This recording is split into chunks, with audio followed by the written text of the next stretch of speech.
العلي العظيم. لا إله إلا الله وحده لا شريك له، له الملك وله الحمد وهو على كل شيء قدير. اللهم صل على سيدنا محمد।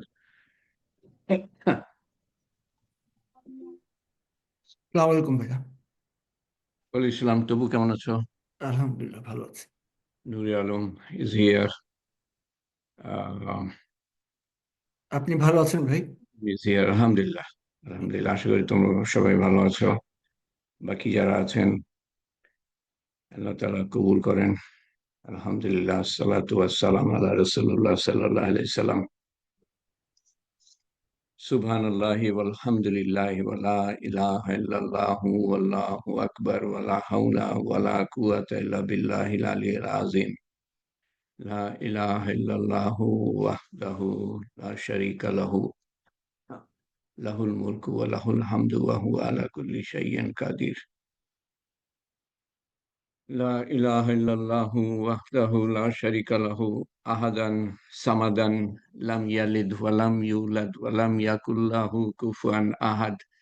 লা ইলাহা ইল্লাল্লাহু ওয়াহদাহু লা শারীকা লাহু, লাহুল মুলকু ওয়া লাহুল হামদু ইউহয়ী ওয়া ইউমীত ওয়া হুয়া হাইয়্যুন লা ইয়ামুত বিয়াদিহিল খায়র কুল্লাহু ওয়া হুয়া আলা কুল্লি শাইইন কাদির।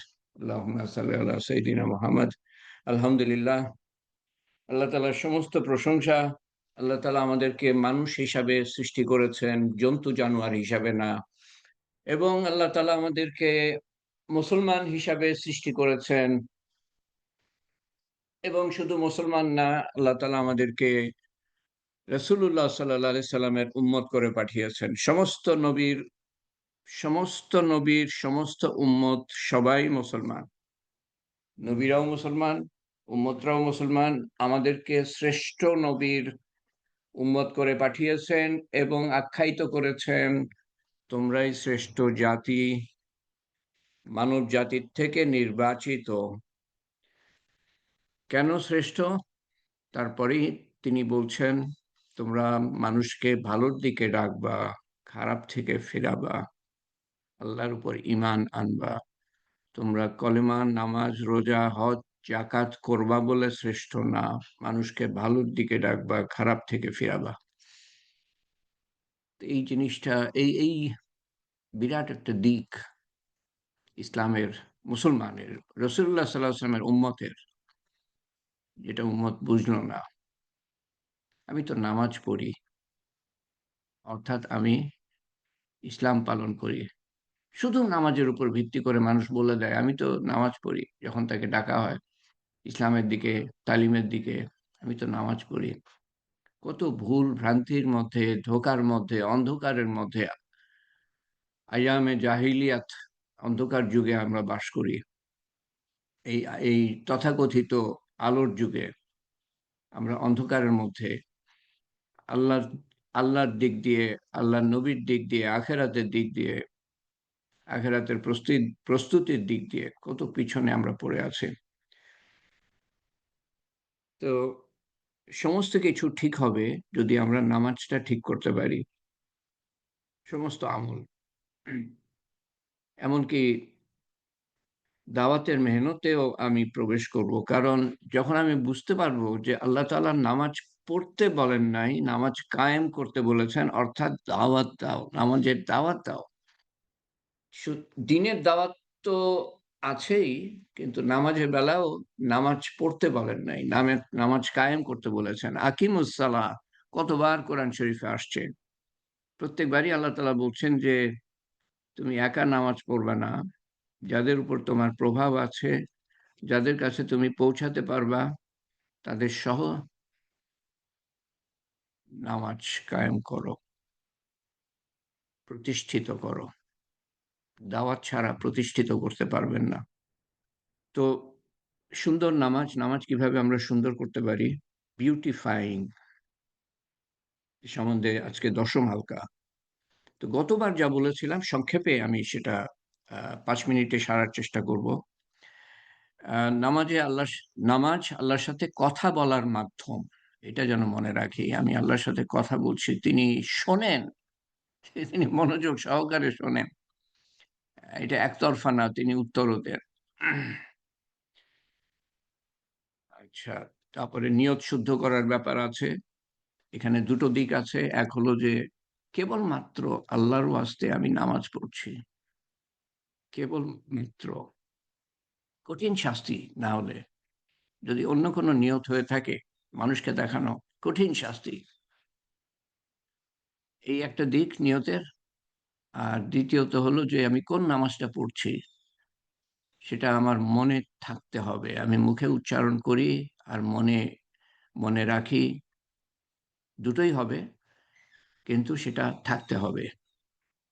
সে ব্যাপারে আমাকে পরিষ্কার থাকতে হবে। তারপরে মনে করি এটা আমার শেষ নামাজ। যখন মনে করব এটা আমার শেষ নামাজ, এবং একটা নামাজ, শেষ নামাজ তো হবেই, তো আমার মনো মনোনিবেশ আরো বেশি হবে নামাজে।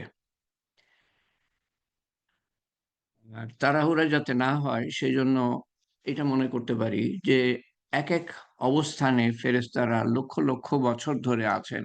যাদের কাজ নামাজ পড়া, ইবাদত করা, তারা কিন্তু লক্ষ লক্ষ বছর ধরে এক অবস্থানে আছেন। আল্লাহু আকবারের তাৎপর্য বুঝি যে আল্লাহ, যে বারবার বলা হচ্ছে নামাজে। কেন বারবার বলা হচ্ছে এটা? উঠতে বসতে। আ সেটা তো বুঝতে হবে যে আল্লাহকে মনের মধ্যে বসানো। আল্লাহ বড়। দুনিয়ার কোনো কিছুই বড় না। আল্লাহ বড়। তার মানে অর্থাৎ আল্লাহর হুকুম বড়। আল্লাহর হুকুম বড়। কখনো যদি অ্যা দুনিয়াবি কোনো চাপ আসে আর আ আর আর আর যেটা আল্লাহর হুকুমের বিরুদ্ধে, তো আল্লাহ যেহেতু বড়, আল্লাহর হুকুমকে আমি মানব। দুনিয়ার চাপ এর কাছে মাথা নত করব না। নামাজে যা কিছু পড়ি আমি, সমস্ত কিছুর অর্থ আমি জেনে নিই। এখানে সূরার কথা বলছি। প্রত্যেকটা সূরার, ছোটখাটো সূরা পড়ি। অর্থটা জেনে নিই, দেখে নিই। মাসে একবার করে হলেও অর্থ আমি রিভাইজ করে নিই। দোহরাই, রিভাইজ। মাসে একবার হলেও। না হলে মনে থাকবে না অর্থগুলা। কমপক্ষে কমপক্ষে একটা আয়াতে একটা শব্দের অর্থও আমার আমার মাথার মধ্যে যদি বসে যায়, একটা শব্দ, আয়াতের মধ্যে একটা শব্দ, তো বাকি অর্থগুলা কিন্তু মনে পড়ে যাবে। এবং এই অর্থ বোঝা ছাড়া মনোযোগ দেয়া সম্ভব হবে না। কঠিন হবে। আর আমি আল্লাহর সাথে কথা বলছি, কি বলছি সেটা তো আমাকে বুঝতে হবে। তারপর আরেকটা শব্দ যেটা বারবার আমরা ব্যবহার করি নামাজে, সেটা হলো রব। সূরা ফাতিহা শুরুই হয়েছে আলহামদুলিল্লাহি রাব্বিল আলামিন। রুকুতে গিয়ে সুবহানা রাব্বিয়াল আযীম, সেজদায় গিয়ে সুবহানা রাব্বিয়াল আলা। বিভিন্ন অবস্থায় আমরা, তারপরে রুকু থেকে ওঠার সময় রব্বানা লাকাল হামদ। এই রব শব্দটা বারবার কেন বলছি? রব শব্দটা বারবার কেন বলছি? আ আল্লাহকে রব হিসাবে মনের মধ্যে বসানো কবরে যাওয়ার আগেই। কারণ কবরে প্রশ্ন হবে, তোমার রব কে ছিল? তোমার রব কে ছিল? হ্যাঁ, আল্লাহকে মনের মধ্যে বসাতে না পারলে মুখস্থ করে পরীক্ষা দেয়া যায়, দুনিয়ার পরীক্ষা। কিন্তু মুখস্থ করে কবরের পরীক্ষা দেয়া যাবে না। ধীর স্থিরভাবে রুকু সিজদা করি, ধীরে তসবিহ পড়ি, অর্থ বুঝে পড়ি। তারপরে প্রত্যেক অঙ্গ, এমনকি চোখ পর্যন্ত রাসূলুল্লাহ সাল্লাল্লাহু আলাইহি সাল্লামের দেখানো পদ্ধতি অনুযায়ী ব্যবহার করি। পুরা শরীরটাকে। হাত, পা, চোখ, নাক, মুখ নামাজের মধ্যে। তো নামাজের বাইরেও সেভাবে আমাদের করার কথা। যদি যেটা হারাম সেটা না দেখি। যেটা আ আ দেখার বেলায়, শোনার বেলায় যেটা হারাম সেটা না শুনি, নিষিদ্ধ। তারপরে চিন্তার বেলায় যেটা হারাম সেটা চিন্তা না করি, ইত্যাদি, ইত্যাদি। পুরা শরীরের অঙ্গ-প্রত্যঙ্গ নামাজের বাইরেও আল্লাহর হুকুম, নবীর সুন্নত মতো ব্যবহার করার আ অনুশীলন হলো নামাজ। আত্তাহিয়াতু, সমস্ত কিছুর অর্থ জেনে নিই। আলাদাভাবে আমি কেন লিখেছি জানি না। আত্তাহিয়াতুর অর্থ জেনে নিই। দুরূদের ফজিলত ও অর্থ জেনে নিই।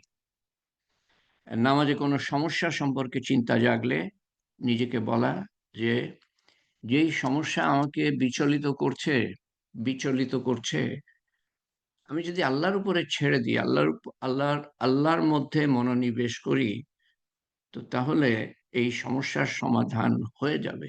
আল্লাহ তাআলা করে দিবেন। সমস্যা যেন আল্লাহর ধ্যান থেকে আমাকে অন্যদিকে না নিয়ে যায়, ওই সমস্যার মধ্যে দুনিয়ার দিকে না নিয়ে যায়। আল্লাহ তাআলা সমাধান করে দিবেন। সব মনে না থাক, সবচেয়ে গুরুত্বপূর্ণ সময় মতো বিনয় নম্রতার সাথে অত্যন্ত মনোযোগ সহকারে নামাজ আদায় করি। নামাজের মধ্যে জান দিয়ে দিই, অর্থাৎ মন দিয়ে দিই। এই জীবন ও অনন্ত আখেরাত পাল্টে ফেলতে পারে এই নামাজ। হ্যাঁ, আজকে ১০ম পর্ব। এরপরে আরেকটা হয়তো লাগবে।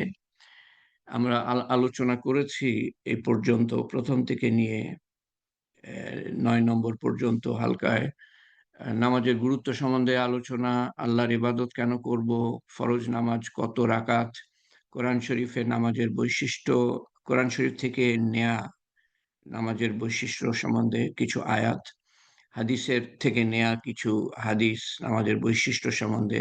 কোরআন শরীফে যেটা বলা আছে বেশিরভাগই আমরা দেখেছি সেটা আভ্যন্তরীণ ইন্টারনাল কোয়ালিটিস অফ প্রেয়ার, মনের অবস্থা কি থাকবে সে সম্বন্ধে বলা হচ্ছে কোরআন শরীফে।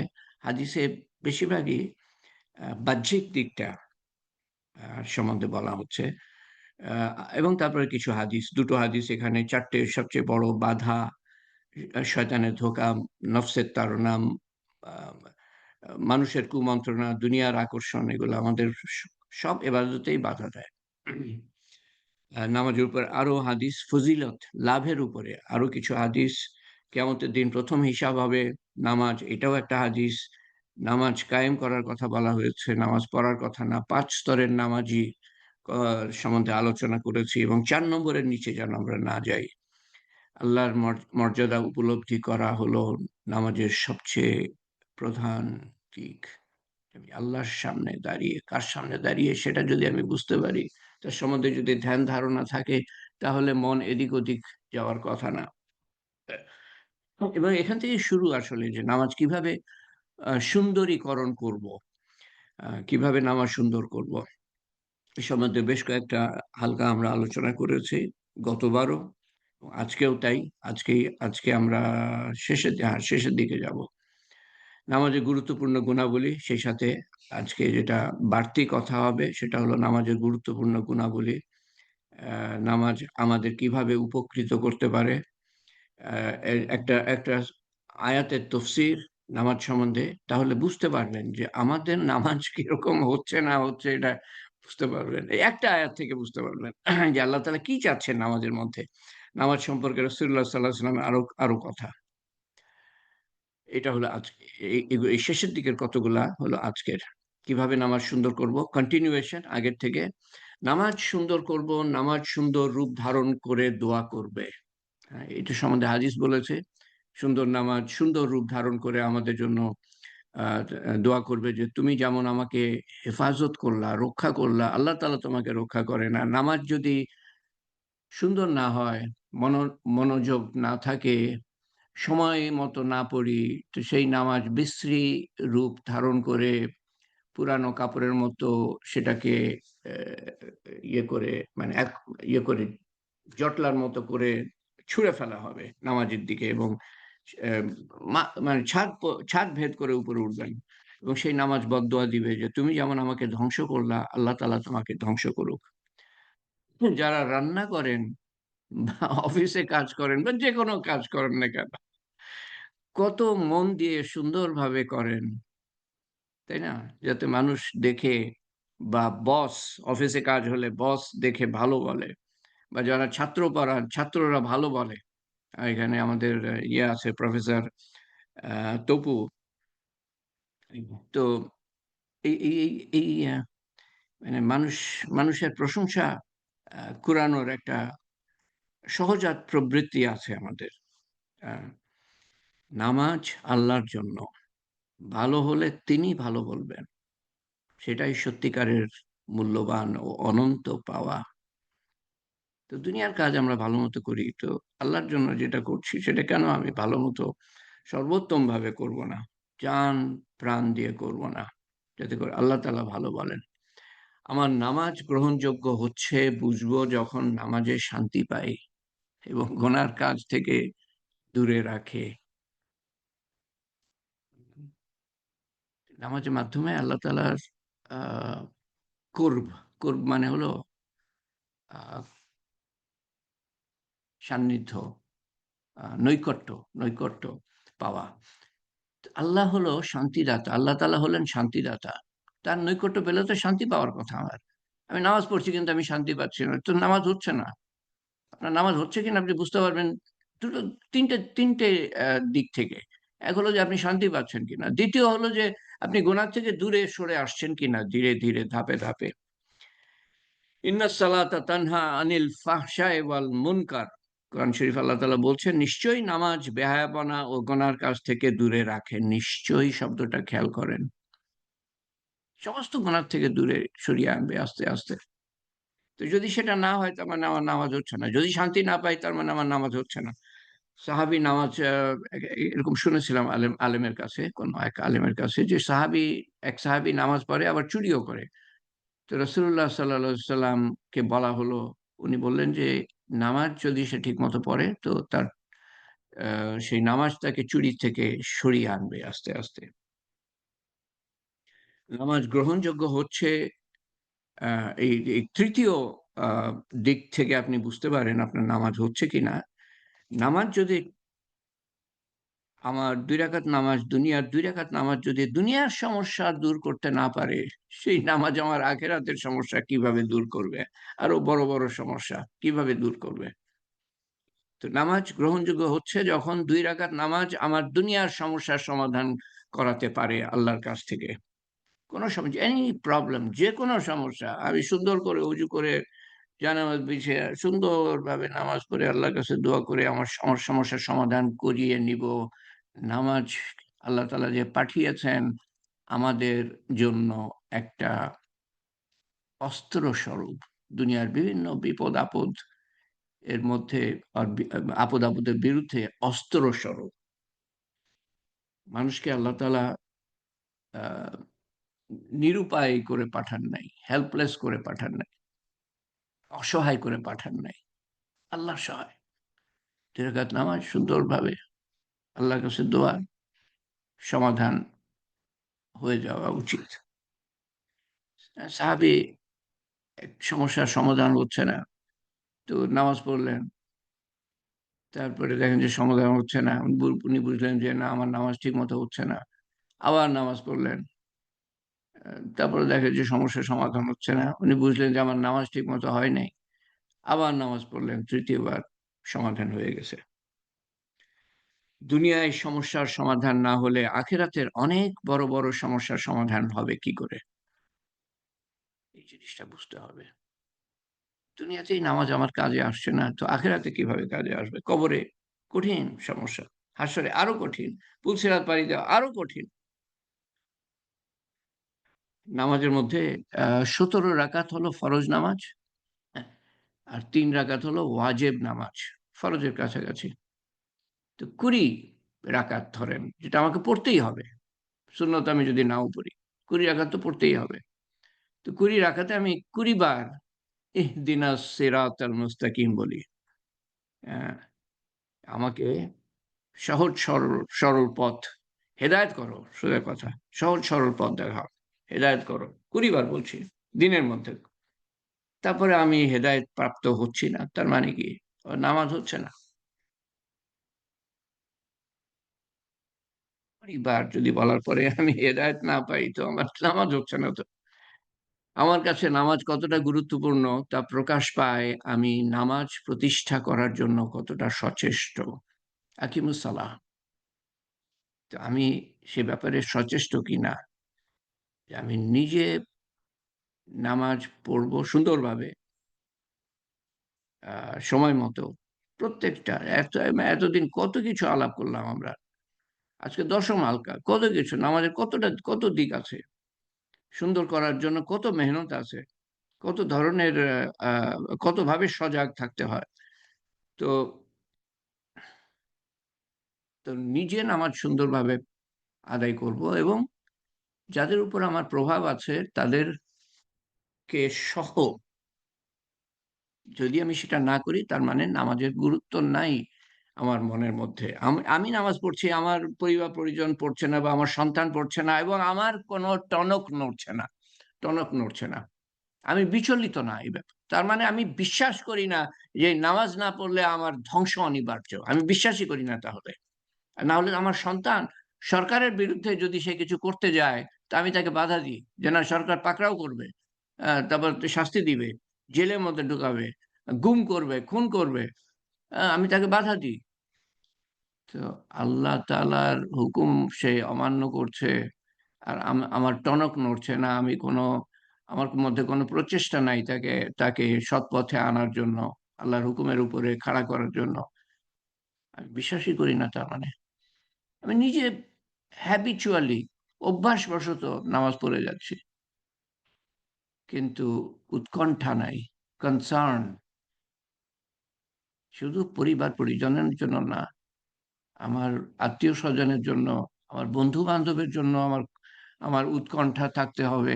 যদি না থাকে তো আমার বিশ্বাসের মধ্যে কমতি আছে, ঘাটতি আছে। আমার পাড়া-প্রতিবেশীর জন্য, আমার দেশবাসীর জন্য, আমার উম্মতের জন্য, সমস্ত মানুষের জন্য উৎকণ্ঠা থাকতে হবে। সমস্ত মানুষের কাছে আমি পৌঁছাতে পারব না। কিন্তু আমি আমি তাদের জন্য দোয়া তো করতে পারব। রাত্রে উঠে কান্নাকাটি তো করতে পারব। যে আল্লাহ তুমি সবাইকে হেদায়েত দিয়ে দাও। যতটুকু আমার পৌঁছানো সম্ভব ততটুকু আমাকে পৌঁছাতে হবে। বাকিটা তো আমি দোয়া করতে পারি। এরকম মানুষ দুনিয়াতে এখনো আছে যারা সারা রাত কান্নাকাটি করে এবং এরকম মানুষ আমি দেখেছি, অন্যরা দেখেছে, তাদের কাছেও শুনেছি। আপনার আমার হেদায়েতের জন্য তারা কান্নাকাটি করে। সমস্ত মানুষের হেদায়েতের জন্য তারা কান্নাকাটি করে।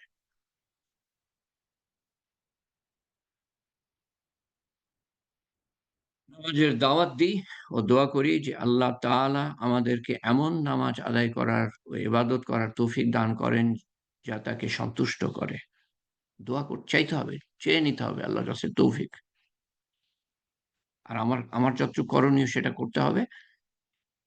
আর আল্লাহর কাছে চেয়ে নিতে হবে যে আমার নামাজ যেন আরো সুন্দর হয়, আরো সুন্দর হয়, আরো সুন্দর হয়। ১০ এর মধ্যে ১০ না পাই, ৮-৯ এর নিচে যেন আমি না পাই। এই দোয়া এমনভাবে করতে হবে যে, আল্লাহ তুমি আমার নামাজ সুন্দর করে দাও এবং আমাকে সুন্দরভাবে আরো সুন্দরভাবে নামাজ পড়ার তৌফিক দাও।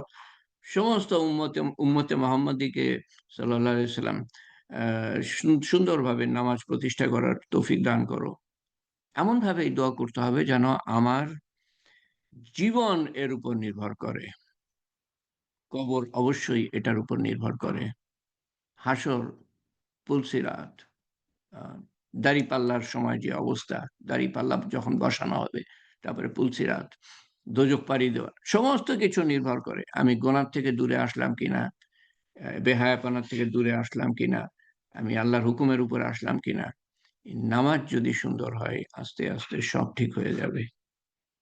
কিয়ামতের দিন নামাজের হিসাব হবে। নামাজের হিসাব যদি ঠিকমত ১ম হবে, ফরজ নামাজের হিসাব যদি ঠিক পাওয়া যায় তাহলে তো সে বেঁচে গেল।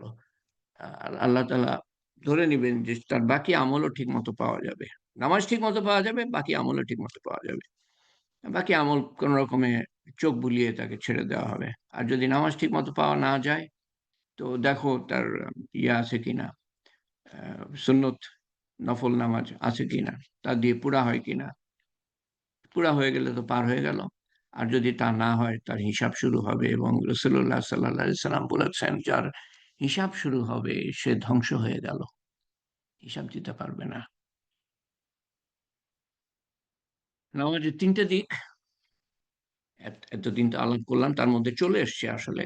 এটা বলা যায় যে অ্যা অ্যা সামারির মতো ৩ টা দিক। শারীরিক, শরীর, প্রত্যেকটা অঙ্গ-প্রত্যঙ্গ সেভাবে আমরা ব্যবহার করব যেরকম রাসূলুল্লাহ সাল্লাল্লাহু আলাইহি ওয়াসাল্লাম দেখিয়েছেন। মন আল্লাহর দিকে মনোনিবেশ, এবং দুনিয়া থেকে আমি আধ্যাত্মিক জগতে চলে যাব নামাজের মাধ্যমে। তো গুণাবলী, মনের গুণাবলী আবার এখানে সামারাইজ করে পেশ করা। আল্লাহর সম্বন্ধে সচেতনতা, এটা মনে করবা, এটা মনে কর, হ্যাঁ, এটা জানবা। এবাদত সম্বন্ধে কি বলা হয়েছে সাধারণভাবে, যে যেন তুমি আল্লাহকে দেখতে পাচ্ছ সেভাবে আল্লাহর ইবাদত করবা। সেটা যদি না পারো, এটা অবশ্যই জেনে রেখো যে আল্লাহ তাআলা তোমাকে দেখছেন, আল্লাহ তাআলা তোমাকে দেখছেন। আর নামাজ সম্বন্ধে হাদিসে বলা আছে যে তুমি যখন নামাজে দাঁড়াও, তুমি আল্লাহর সামনে দাঁড়াচ্ছ, আল্লাহর সামনে দাঁড়াচ্ছ। তো আল্লাহ সম্বন্ধে ধ্যান ধারণা যদি থাকে, এবং এলেমের মধ্যে সবচেয়ে গুরুত্বপূর্ণ দিক হলো আল্লাহর সম্বন্ধে জানা, আল্লাহর গুণাবলী সম্বন্ধে জানা, সিফাত সম্বন্ধে জানা, আল্লাহর ওয়াদা, আল্লাহ কি বলেছেন সে সম্বন্ধে জানা। এবং পুরা কোরআন শরীফে আল্লাহ তাআলাই তো বলছেন। আল্লাহর ওয়াদা সম্বন্ধে জানা, কি হবে, হতে যাচ্ছে সে সম্বন্ধে জানা, এবং সেটা দৃঢ় বিশ্বাস অবশ্যই হবে। তাহলে আল্লাহ তাআলার সম্বন্ধে সচেতনতা আসবে। যে কোনো ইবাদতের বেলায় আল্লাহকে, কেবলমাত্র আল্লাহকে সন্তুষ্ট করার মনোভাব জাগবে, এবং বিনয় নম্রতা আসবে, এবং মনোযোগ আসবে। এবং সেই সাথে মনোযোগ আনার জন্য যেটা আরো করা প্রয়োজন, কিছু আগেই আমরা আলোচনা করছিলাম, যে অর্থ জেনে নিই, অর্থ জেনে নিই, যে শব্দগুলা ব্যবহার করছি বা যে সূরাগুলা ব্যবহার করছি সেগুলার অর্থ জেনে নিই। সমর্পণও আসবে, সারেন্ডার, সারেন্ডার। ইসলাম মানে হলো সমর্পণ করা আল্লাহর হুকুমের কাছে, এবং সেই সমর্পণের সর্বোত্তম প্রকাশ হলো নামাজ। নামাজ, কারণ নামাজে প্রত্যেকটা অঙ্গ প্রত্যঙ্গ আল্লাহর হুকুম মতো, নবীর সুন্নত মতো, মনের অবস্থাও আল্লাহর হুকুম মতো আমরা করার চেষ্টা করি। সর্বোত্তম প্রকাশ হলো নামাজ। এই সমর্পণের সর্বোত্তম প্রকাশ হলো নামাজ। এবং সেই সাথে কৃতজ্ঞতা আসবে, যে আল্লাহ তাআলা আমাকে তৌফিক দিয়েছেন, আমি এমন বান্দা, এক কাতরা অপবিত্র পানির থেকে আমি তৈরি, সেই অপবিত্র পানির থেকে তৈরি একটা সত্তা আল্লাহ তাআলার নাম নিতে পারছে, আল্লাহ তাআলার সামনে দাঁড়াতে পারছে, যেখানে কত মানুষ, 815-16 কোটি মানুষ, মুসলমান যারা, তারাই নামাজ পড়ছে না বেশিরভাগ। তা আমার তো কৃতজ্ঞতা হওয়ার কথা। পরিশেষে নামাজের পর আল্লাহু আকবার একবার বলি, আস্তাগফিরুল্লাহ ৩ বার, এটা রাসূলুল্লাহ সাল্লাল্লাহু আলাইহি ওয়াসাল্লামের সুন্নাত। নামাজ শেষ সালাম ফিরানো, আল্লাহু আকবার। সাহাবারা বলতেন যে যখন জোরে আল্লাহু আকবার বলতেন, তখন আমরা বুঝতাম যে নামাজ শেষ। আস্তাগফিরুল্লাহ, আস্তাগফিরুল্লাহ, আস্তাগফিরুল্লাহ ৩ বার, আয়াতুল কুরসি একবার, সুবহানাল্লাহ ৩৩ বার, আলহামদুলিল্লাহ ৩৩ বার, আল্লাহু আকবার ৩৪ বার, তারপরে আয়াতুল কুরসি। এরকম বিভিন্ন আমল আছে। এখানে জাস্ট আমি স্যাম্পল হিসাবে কিছু পেশ করেছি আপনাদের সামনে। আর ৩৩, ৩৩, ৩৪ আমি ব্যস্ত, পারছি না। ১০ বার হলেও, ১০ বার করেও বলার বলার চেষ্টা, মানে এগুলো পড়ার চেষ্টা করেন। তো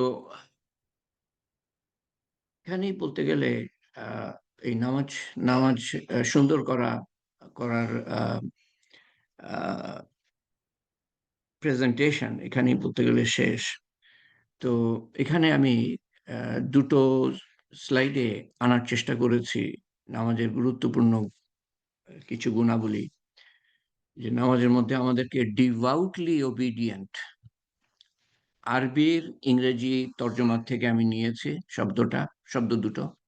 ডিভাউটলি ওবিডিয়েন্ট, নামাজের মধ্যে আমাদের থাকতে হবে ডিভাউটলি ওবিডিয়েন্ট, ভক্তিপূর্ণভাবে বাধ্য। এই তর্জমাটা আমার কাছে মনোপুত হয়নি, ডিভোটলি ওবিডিয়েন্টের তর্জমা। আমার মনে হয় আপনারা বুঝতে পারছেন। হাম্বলি ইন্টেন্ট, বিনীত অভিপ্রায়, বিনয় নম্রতা, এরা একটু আগেই যে বললাম। সাবমিসিভলি কনসিয়াস, আল্লাহ তাআলা সম্বন্ধে সচেতনতা এবং সমর্পণের সাথে। ৪-৫টা কথা যে আগের স্লাইডে আছে, এখানে ৩টে শব্দ, এটা কোরআন শরীফ থেকে ডাইরেক্টলি নেয়া, মানে তর্জমা থেকে। এহসান থাকতে হবে, অর্থাৎ এহসান বলতে বোঝায় যে তুমি এমনভাবে আল্লাহর ইবাদত করো যেন তুমি তাকে দেখতে পাচ্ছ, আর সেটা যদি না পারো তো এটা জেনে রেখো যে আল্লাহ তাআলা তোমাকে দেখছেন।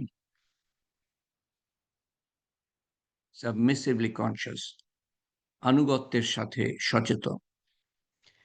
শেষদাস সেজদায় রত অবস্থায় আপনার সমস্ত উদ্বেগ দূর করেন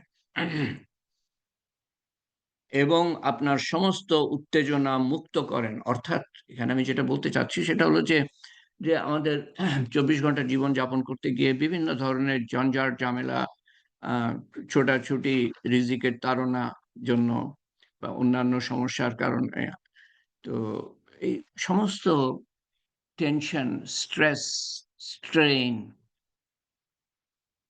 সমস্ত উদ্বেগ, উত্তেজনা আল্লাহ তাআলার সামনে পেশ করি, আল্লাহ তাআলার সামনে উজাড় করে দিই। যিনি সমস্ত বিশ্বজগৎ, অসীম, অসীম, এবং তার মধ্যে কত কোটি, কোটি, কোটি, কোটি আল্লাহ তাআলার সৃষ্টি আছে। তারকা, তারপরে গ্রহ, উপগ্রহ, নক্ষত্র, ছায়াপথ, গ্যালাক্সি, ব্ল্যাক হোল, কত কিছু আছে আল্লাহ তাআলা, কমেট, আ তারপরে আম নোভা, সুপারনোভা, ওরে আল্লাহ! কত কিছু আছে না? সমস্ত কিছু আল্লাহর পুরা নিয়ন্ত্রণের মধ্যে আছে। একটু এদিক ওদিক হতে পারবে না। এত কিছু আল্লাহ তাআলা নিয়ন্ত্রণ করছেন। এতগুলা আল্লাহর সৃষ্টি, শুধু মানুষ না, মানুষের বাইরে কত আরো সৃষ্টি আছে। জিন, ফেরেশতা, সব আল্লাহ তাআলার নিয়ন্ত্রণে। তো আপনার আমার সামান্য একেকজনের সমস্যা, এটা তো আল্লাহ তাআলার কাছে কিছুই না। যদি আমরা উজাড় করে দিতে পারি আল্লাহর সামনে, তাহলে মনটা হালকা হবে। আল্লাহ তাআলা will take care. আল্লাহর কাছে উজাড় করে দিতে পারলে, আল্লাহ তাআলার কাছে স সারেন্ডার করতে পারলে, আল্লাহ তাআলা হালকা করে দেবেন মন। আল্লাহ তাআলা he will take care. আপনি তাৎক্ষণিকভাবে অভূতপূর্ব অনুভূতি পাবেন। তবে রাতারাতি নয়, রাতারাতি নয়। ছুরি ভোঁতা, এটা ধার করতে ঘষতে হবে। কিছুক্ষণ, বেশ কিছুক্ষণ ঘষতে হবে। তো সেরকম আমার অন্তরটা ভোঁতা। নামাজ ঠিক মতো হয় না। তো নামাজ আস্তে, আস্তে ঠিক হবে। তো আমার অনুভূতি, অভূতপূর্ব অনুভূতি আস্তে, আস্তে বাড়বে। আল্লাহর নৈকট্য আমি যত পাবো তত শান্তি আমি পেতে থাকবো।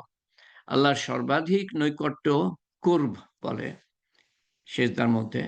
আ আমরা যাদের কাছে থাকি তাদের গুণাবলী অর্জন করি। আচ্ছা, তো এখানে ২ টো দিক আছে। এক হলো শান্তি পাওয়া, এক হলো যে সমস্যার সমাধান পাওয়া আল্লাহ তাআলার কাছ থেকে থ্রু সাবমিশন, সমর্পণের মাধ্যমে, এবং আল্লাহর হুকুম মানার মাধ্যমে। সোজা কথা। আল্লাহর হুকুম মানব না আর আল্লাহ তাআলা আমার সমস্যার সমাধান করবেন, সেটা তো হয় না। আল্লাহ তাআলা বলেন, "তুমি আমার হুকুম মানো, আমি তোমার দুনিয়া সহজ করে দিব। আর হুকুম মানবে না, তোমাকে আমি নানান ঝঞ্ঝাট ঝামেলার মধ্যে ফেলে দিব।" পরিষ্কার হাদিসে বলা আছে। তো আল্লাহর নৈকট্য পেলে এগুলা তো হবে। আরেকটা জিনিস যেটা হবে সেটা হলো আপনি শান্তি পাবেন। এবং হ্যাঁ, শান্তির কথা বললাম, সমস্যা সমাধানের কথা বললাম। তৃতীয় যেটা, সেটা হচ্ছে আল্লাহ তাআলার কিছু গুণাবলী আপনি অর্জন করবেন।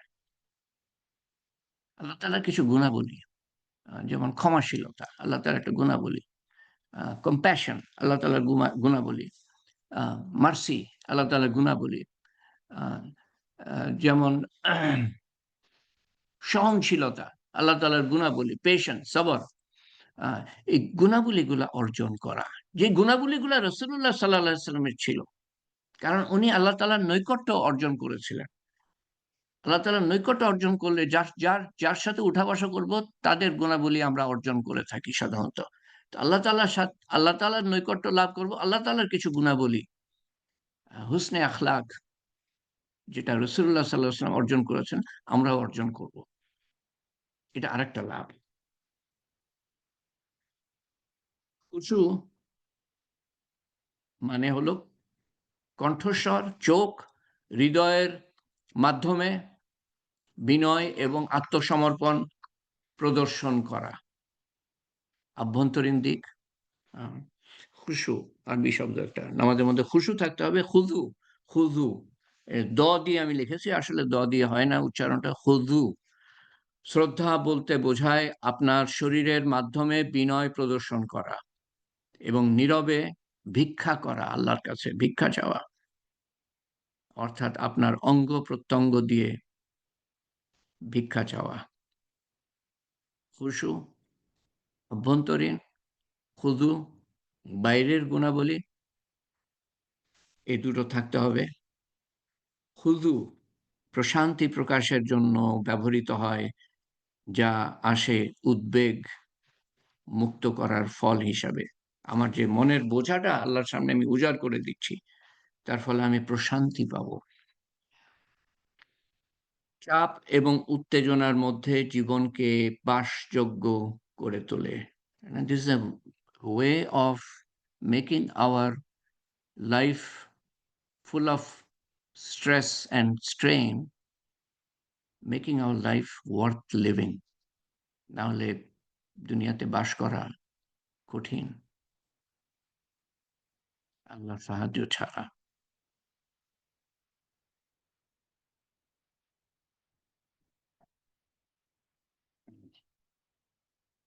নামাজ আমাদের কিভাবে উপকৃত করতে পারে? শেষের দিকে এসেছি আমরা। এটা আমার মনে হয় আজকে আমি আর একটুকু আমি কয়টা স্লাইড আছে? ১ টা, ২ টো মনে হয় স্লাইড, ২ টো বা ৩ টে।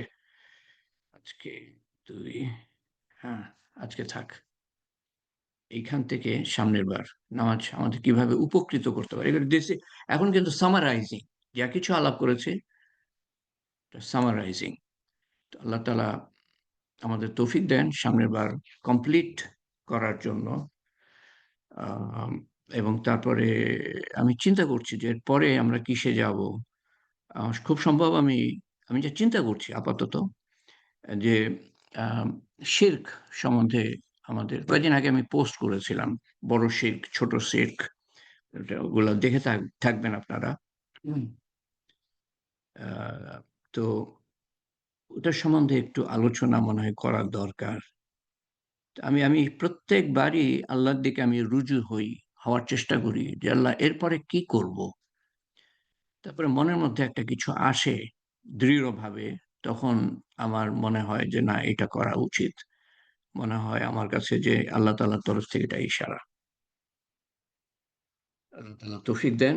তো আমরা আ দোয়ার পর্যায়ে যাবো ইনশাআল্লাহ এখন। তো কিছু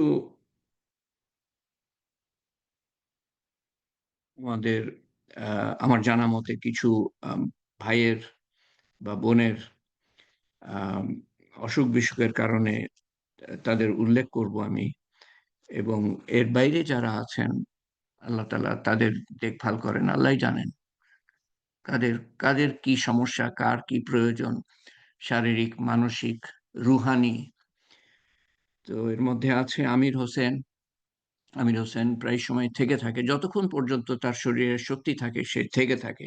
মানে যোগদান করে থাকে। হাবিবুল ইসলাম ক্যাডেট নাম্বার 2, আমির হোসেন হলো cadet number 20, Taslim Shakur cadet number 7, Tanim Hasan cadet number 18। Doctor ফিরোজ কুরেশির জন্য দোয়া করি। আল্লাহ তাআলা তাকে অনেকটা সুস্থ করেছেন ক্যান্সার থেকে। 4th ব্যাচের অনেকে তার কাছে ঋণী। আ ডাক্তার হিসাবে সে যা সাহায্য করেছে মানুষের। সাইদুল হাসান, সেও 5th ব্যাচের, তার লিভার ট্রান্সপ্লান্ট দরকার। এই মাসের ২৬ তারিখে তার সার্জারি হবে। তো আমরা দোয়া করি আল্লাহ তাআলা সফল করেন। আমাদের ফারুক 15 ব্যাচের, তার জন্য দোয়া করি আল্লাহ তাআলা তার লিভার ট্রান্সপ্লান্টের সুযোগ দিয়েছেন। তো সে যেন দীর্ঘজীবন ইমানের সাথে যাপন করতে পারে। আনোয়ার টিটো 6th ব্যাচের 4টে বাইপাস হয়েছে, আল্লাহ তাআলা সম্পূর্ণ সুস্থ করে দেন তাকে। এনাম 6th ব্যাচের তার বহুদিন, বেশ কিছু দিনের ক্যান্সার, বহুদিন না, বেশ কিছু দিনের ক্যান্সার, এবং অনেক 3 মাস সে কমাই ছিল, ফিরে এসেছিল। তখন আশা করাই মুশকিল ছিল যে সে ফিরে আসবে। হাবিবুর রহমান হাবিবুর রহমান 9th ব্যাচের আমাদের অংশগ্রহণকারী, আল্লাহ তাআলা তাকে সম্পূর্ণ সুস্থ করে দেন। সে বিভিন্ন আহ, আহ, ব্যাধির মধ্যে দিয়ে আহ, গত কয়েক বছর আহ, যাপন করছে। সাইফুল ইসলাম 10th ব্যাচের, তার ক্যান্সার হলো কোলন ক্যান্সার, চিকিৎসা করাচ্ছে নিউ ইয়র্কে। ফারুকের কথা বললাম 15 ব্যাচের। জিল্লুর 14 ব্যাচের কেমন আছে আল্লাহ জানে, ব্যাক পেইন ছিল, আল্লাহ তাআলা সুস্থ করে দেন। আমিরুল ফাইসাল 19 ব্যাচের, প্যারালাইজড পেশেন্ট, 8 বছর বা 9 বছর হয়ে গেল শয্যাগত, 19 ব্যাচের। Iftekhar 30th batch, aggressive tumour মাথার মধ্যে, সার্জারি করে তো আবার গ্রোথ হয়, এভাবে চলছে তার। আল্লাহ তাআলা তার সহায় হন। আবেদ 39 ব্যাচের, লিভার ট্রান্সপ্লান্ট দরকার, তার বিভিন্ন চিকিৎসা হয়েছে লিভারের কারণে, কিন্তু ট্রান্সপ্লান্ট দরকার, এবং তার জন্য ফান্ড রেজিং করছে অর্কা। ইমিডিয়েটলি 20 লাখ টাকা দরকার, 10 দিনের মধ্যে, আরো 10 দিনের মধ্যে। তো 3 লাখ টাকা উঠেছে, কেউ যদি সাহায্য করতে চান তো আবিদ 39 ব্যাচের তাকে সাহায্য করবেন। তারপরে নাইমুর রহমান 46 ব্যাচের, তার নিউরোলজিক্যাল ডিসঅর্ডার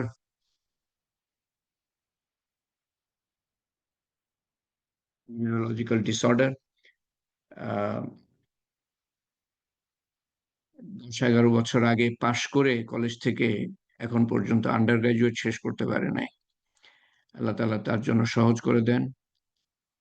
এবং আজাদ আমিন পাবনা ক্যাডেট কলেজের 1990-তে পাশ করেছে, ক্রিটিক্যাল কন্ডিশন, ডেল্টা হসপিটালে, করুণ অবস্থার মধ্যে আছে।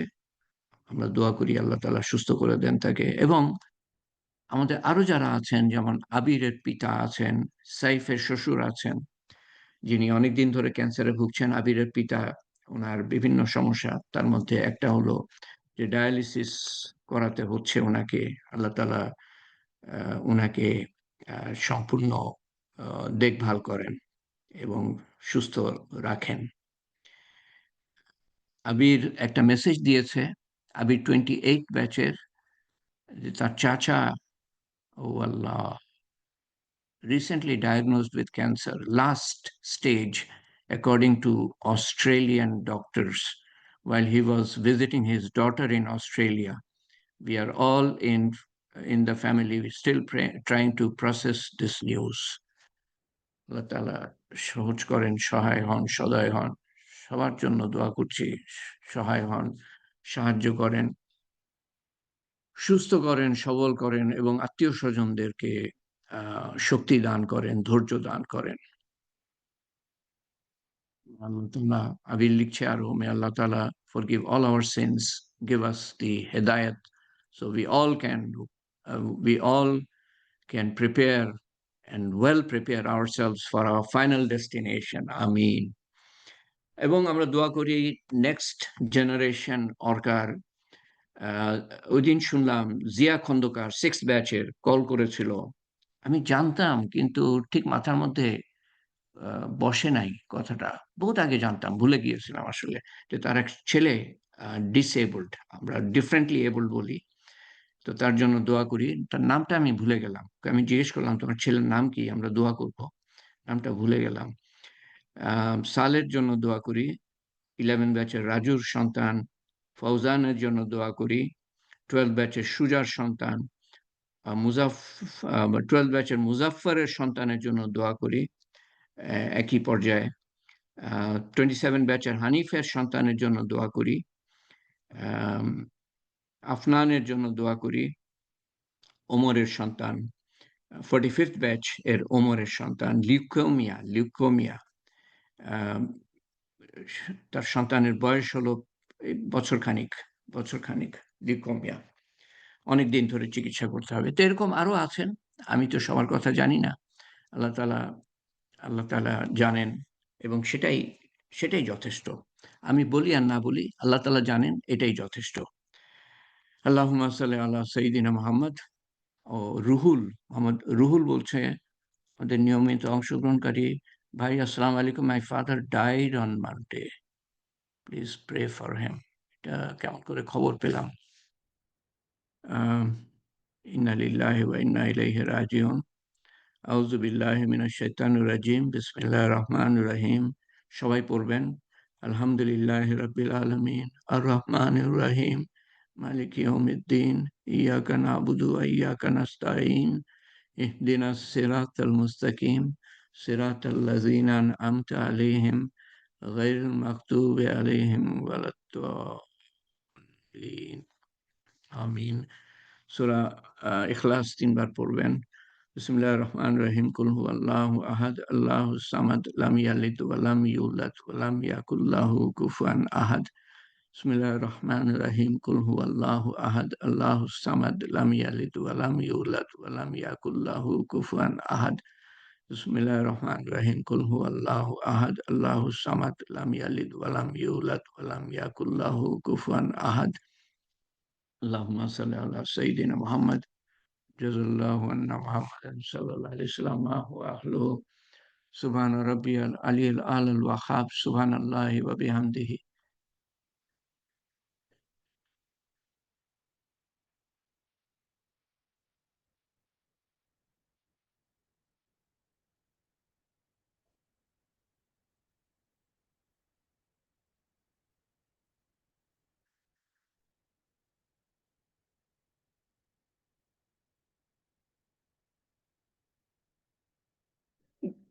সুবহানাল্লাহি ওয়া বিহামদিহি আদাদা খালকিহি ওয়া রিযা নাফসিহি ওয়া জিনাতা আরশিহি ওয়া মিদাদা কালিমাতিহি।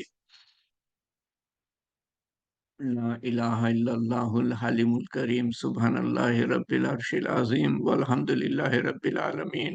আসআলুকা মুজিবাতি রাহমাতিকা ওয়া আযাইমা মাগফিরাতিকা ওয়া গনিমাতা মিন কুল্লি বিরর ওয়া সালামাতা মিন কুল্লি ইসম।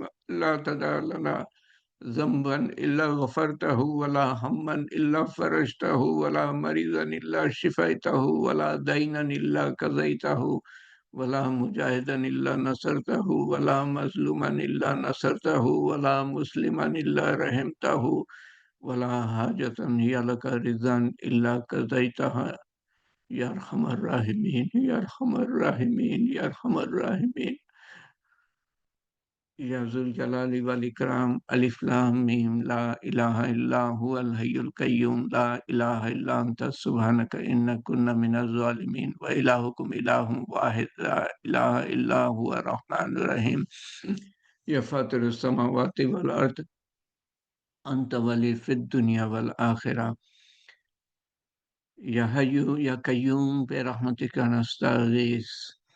হে পাক পরবর্তীগার, তুমি আমাদের প্রতি অশেষ মেহেরবান হয়ে, অসীম দয়ালু হয়ে, আমাদের মতো বান্দা এক কাতরা অপবিত্র পানির থেকে আমাদের সৃষ্টি, তোমার নাম নেয়ার যোগ্যতা রাখি না, তোমার সামনে দাঁড়াবার যোগ্যতা রাখি না আল্লাহ। তুমি আমাদেরকে তৌফিক দিয়েছ তোমার সম্বন্ধে কিছু কথা বলার। আমার কোনো যোগ্যতাই নাই আল্লাহ। আমাদের শোনারও যোগ্যতা নাই, বলারও যোগ্যতা নাই আল্লাহ। তুমি বড় মেহেরবান বলে আমাদের মতো মানুষ তোমার কথা বলতে পারে, শুনতে পারে, তোমার সামনে দাঁড়াতে পারে। এতটা মেহেরবান যখন হয়েছো আল্লাহ, তুমি আমাদের সমস্ত গোনাহ, ছোট বড়, প্রকাশ্য অপ্রকাশ্য, জানা অজানা, মাফ করে দিও আল্লাহ। তার বদলে নেকি লিখে দিও। যেই সময় হেলায় হারিয়েছি, নেকিও কামাই করি নাই, গোনাও কামাই করি নাই, সেই সময়ের বদলেও নেকি লিখে দিও আল্লাহ, যাতে কোনো আফসোস না থাকে আল্লাহ। এবং আমাদের কৃত আমল, ব্যক্তিগত এবং সমষ্টিগত সমস্ত কিছুর ভুল ভ্রান্তি সংশোধন করে তোমার শাহী দরবারে কবুল করে নিও, এবং তার সওয়াব রসুল করিম সাল্লাল্লাহু আলাইহি সাল্লামের রূহ মুবারকের কাছে পৌঁছে দিও, এবং তার সওয়াব পৌঁছে দিও রুহুলের পিতার রুহের কাছে, এবং আমাদের আপনজন, প্রিয়জন, নিকটজন, বন্ধু বান্ধব, শিক্ষক শিক্ষয়িত্রী, আমাদের কর্মকর্তা যারা ছিলেন, আমাদের স্টাফ যারা সামান্যতম কোনো উপকার করেছে বা জীবনে কেউ সামান্যতম উপকার করে থাকলে সবার কাছে পৌঁছে দিও আল্লাহ।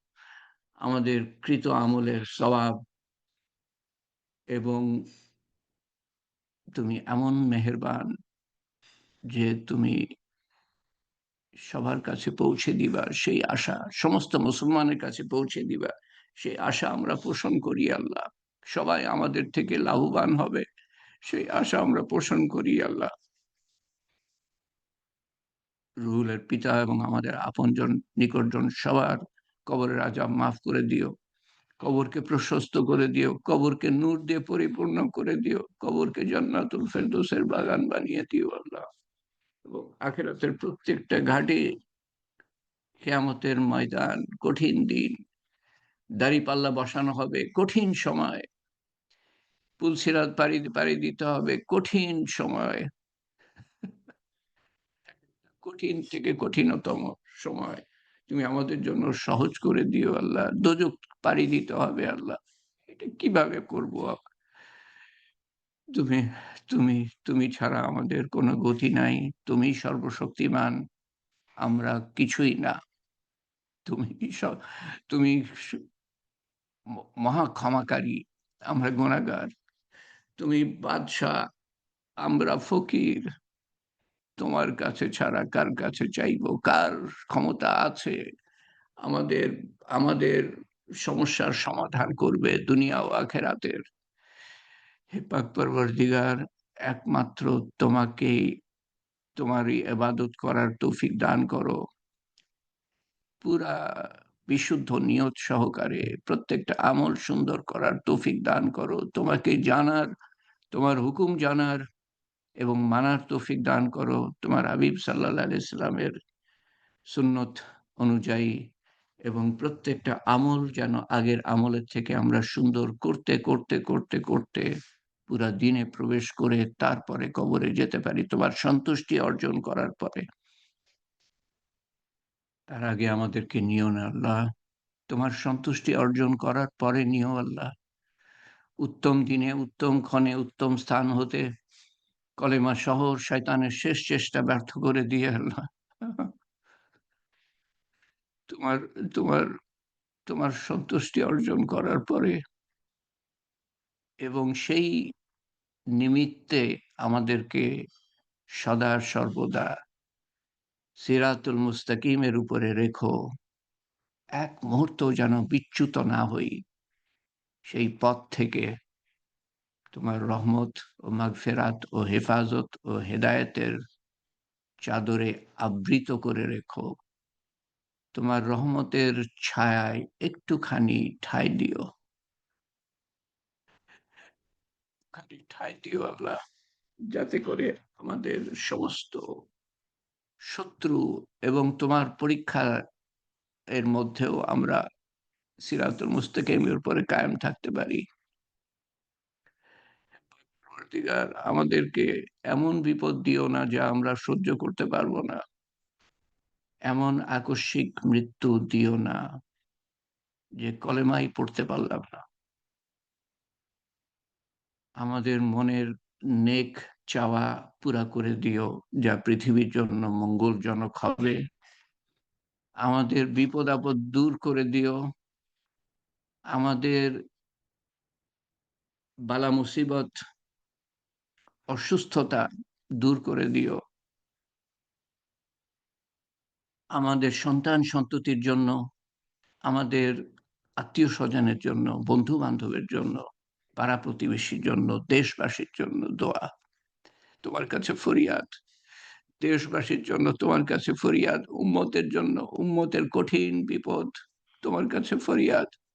পাক পরবর্তীকার, তুমি ছাড়া কোনো রক্ষক নাই, তুমি ছাড়া কোনো প্রতিপালক নাই, তুমি ছাড়া কোনো নিয়ন্ত্রক নাই, তুমি ছাড়া বিপদ দূর করার কোনো মালিক নাই, কোনো ক্ষমতাধর নাই। হে পাক পরবর্তীকার, আমাদের ইমানের কমজোরি, তুমি ইমান মজবুত করে দিও। আমাদের আমলের কমজোরি, তুমি আমল সুন্দর করে দিও। তবুও আমাদেরকে উদ্ধার করো আল্লাহ। জাতি হিসাবে, মত হিসাবে আমাদেরকে উদ্ধার করো আল্লাহ। এই সুদীর্ঘ অন্ধকার আচ্ছন্ন রাত্রি যেন, রাত্রি যেন অবসান হয় এবং আমরা প্রভাত দিনের আলো দেখতে পাই। হে পাক পরবর্তীকার, আমাদেরকে তাদের মধ্যে শামিল করো যারা তোমার দ্বীনের মেহনত করছে। তাদের তৌফিক বাড়িয়ে দিও, আমাদেরও তৌফিক বাড়িয়ে দিও এবং আমাদেরকে কবুল করে নিও আল্লাহ। তোমার কবুলিয়াত হলো সমস্ত কিছু। সবচেয়ে কঠিন কাজ সহজ হয়ে যাবে, আর তোমার কবুলিয়ত না পেলে সবচেয়ে সহজ কাজ কঠিন থেকে, অসম্ভব থেকে যাবে।